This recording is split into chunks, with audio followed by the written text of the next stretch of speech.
মানে আঙ্গুরি লাভে একটা এরকম একটা অ্যাক্সিডেন্ট হয়েছে, মানে কইতে মানে কেউ মানে বলতে লাগে না।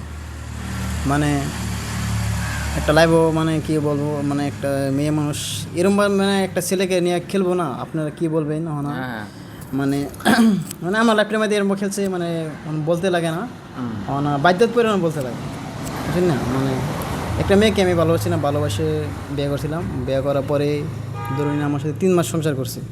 সংসার করার পরে সংসার ভালোই আছিল, ভালো আছে। ভালো আছিল। মানে মেয়ের বাপটা আর মেয়েরা ভালো না কেন, আমরা সংসারটা বাড়াই চলতেছে, মানে মানে এদের সহ্য হয় না, এদের সহ্য মেয়ের বাপ মায়ের। না মানে সহ্য না হওয়ার পরে বাদে ধরুন না মেয়েটা নিয়ে গেছে ভাই, নিয়ে যাওয়ার পরে এবারে নিয়ে গেছে বাদে মানে অত্যাচার অত্যাচার, মানে আমি কি বলবো আপনাকে, আপনাকে পুরো ডিপ্রেশনে ফেলে দিয়েছে। ডিপ্রেশনে ফেলাইছে। বারে মেয়েটা গেছে যায় বাদে আসতে দেয় না, কি বলছে আমার হাজবেন্ড আলে আসতে দিব, কইছে যে ঘর জামাই রাখবো। ঘর জামাই। বাদে আমাকে বলতেছে কি যদি মেয়ে দিব, আপনি যদি ঘর জামাই আসেন তে মেয়ে দিব, না তে মেয়ে দিব না।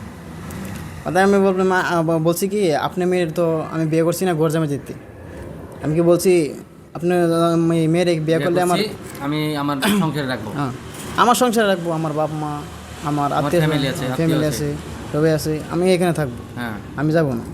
ওদের কেউ মেয়ের দিত না। না দেওয়ার পরে বহুত দিন এবার গেছে, 1-1.5 বছর গেছে, ওনার মেয়েকে দিছে না।